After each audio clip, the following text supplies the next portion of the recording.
Alright, it's first day, Sunday. It's the 15th of April. I had a neighbor come by first part of the week there and tell me they had a building that has been long abandoned here, but it's come back into use, or they're getting ready to start using, I'm not sure which, here in the community. I knew I was a beekeeper, and asked me would I be interested in helping them get some bees out of a wall of this old structure. So as it happens, I need some bees. My bees were lost a couple years ago, and I haven't had a chance to replace them due to health and busy life and some other things that was going on.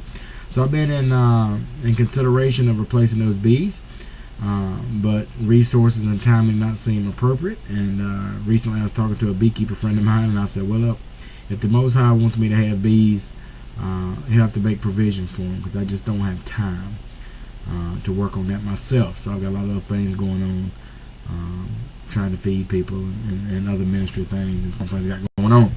So as it turns out, old gentleman stopped by and asked me was I interested in bees, and could I get them out the wall and help them out.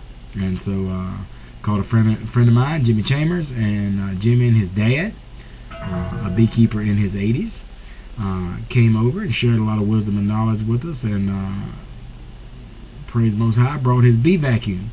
And I've got 10 minutes of video here that follows this little spiel, where you'll be able to see in action when I'm getting ready to tell you how this beehive was captured. Now, I've captured some bees before in trees. They're much easier to do than in this building. But basically what you do is you take the siding off in such a way as you can replace it easily enough, put it back up. Then you have to cut to where the bees are. You got to get to where that bee is. And so what we did is we took the siding down. This was a very old building, with a lot of real wood, hard wood, no kidding sort of building. And you'll be able to see in the video, if you look at the timbers, the floor joist timber is a 12 by 12, a 12 by 12. So anyway, took the siding down, took a skill saw, cut a hole to where the bees were, took the bee, and you take the bee vacuum, you vacuum up some bees to get them kind of calm and out the way. Take the hive structures down, take those down, place them inside of the box, the frame, tie them in. Ideally, from what Mr. Chambers, Jimmy Dad, was telling us, you want to use a heavy sewing grade thread instead of a cotton string like I used. But I was told, by all these wonderful books, that those bees will consume that cotton thread because they want it out of their hive. If not, I'll go in and cut it out, once they get those structures built back up. But either way, next time I will be using the thread, because the experience is better in the book in every case. And so, anyway, place those comb structures back inside. Get as many of the brood structures in as you can. Pick brood over honey, because brood is your next generation. So put those structures in, secure them in place, populate your box. And in this particular case, we got all but one frame, and we could have filled that one frame, but we want to leave space to get those bees in, because we're not sure if we got the queen or not. Which it turns out looks like, since we actually got that box on ground, when we populated the cages back with the bees, they pheromoned up nicely, populated the door, and filled that box right back up. So it does look like that we did get the queen, but a week will tell the tale there. Cut the hole out, vacuumed the bees up, got the cells out, moved them over, vacuumed up the rest of the bees, populated 2 cages with them, brought the box back here to the farm, put it where we're going to put it, where it gets mostly all day sunshine, and then we oriented the door facing south.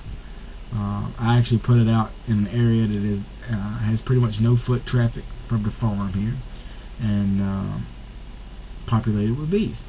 And so we will leave those bees alone. I will check on them the end of the week, before I make my trip out of town on next first day. I'll check and make sure I have new larvae, new bee larvae, make sure that queen's in there and doing her job. If she is not, then I will need to get hands on a queen. It'll be about 15-20 bucks. So anyway, upcoming the video is, you'll see that at work, me, mine Jimmy, a friend of mine Eric, Charlie was there helping to taste honey and just watch, and Mr. Chambers, Jimmy's dad, who was a fountain of knowledge and very very genuinely nice gentleman who had a desire to teach and help share that knowledge that he has. Myself, of course. You know, when you go out and you capture bees, it may be easier just to buy yourself, you know, a swarm.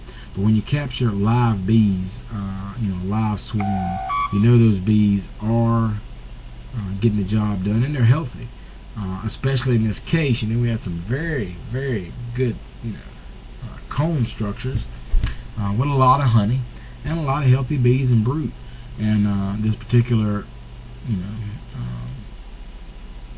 endeavor was the first time I had participated. I had a gentleman, Mr. Brock, who kind of taught me a lot about bees, but you know, capturing bees from a tree is a lot different than capturing them from a building. And so just wanted to take a few moments and show you what was going on here, and encourage you to consider bees if you have space for them.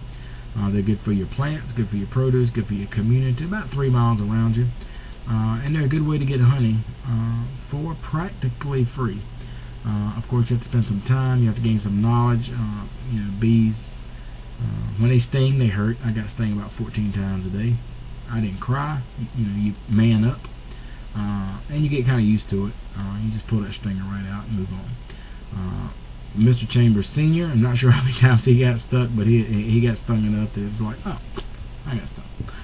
So there you go. Be encouraged. Enjoy the video and consider keeping bees for yourself.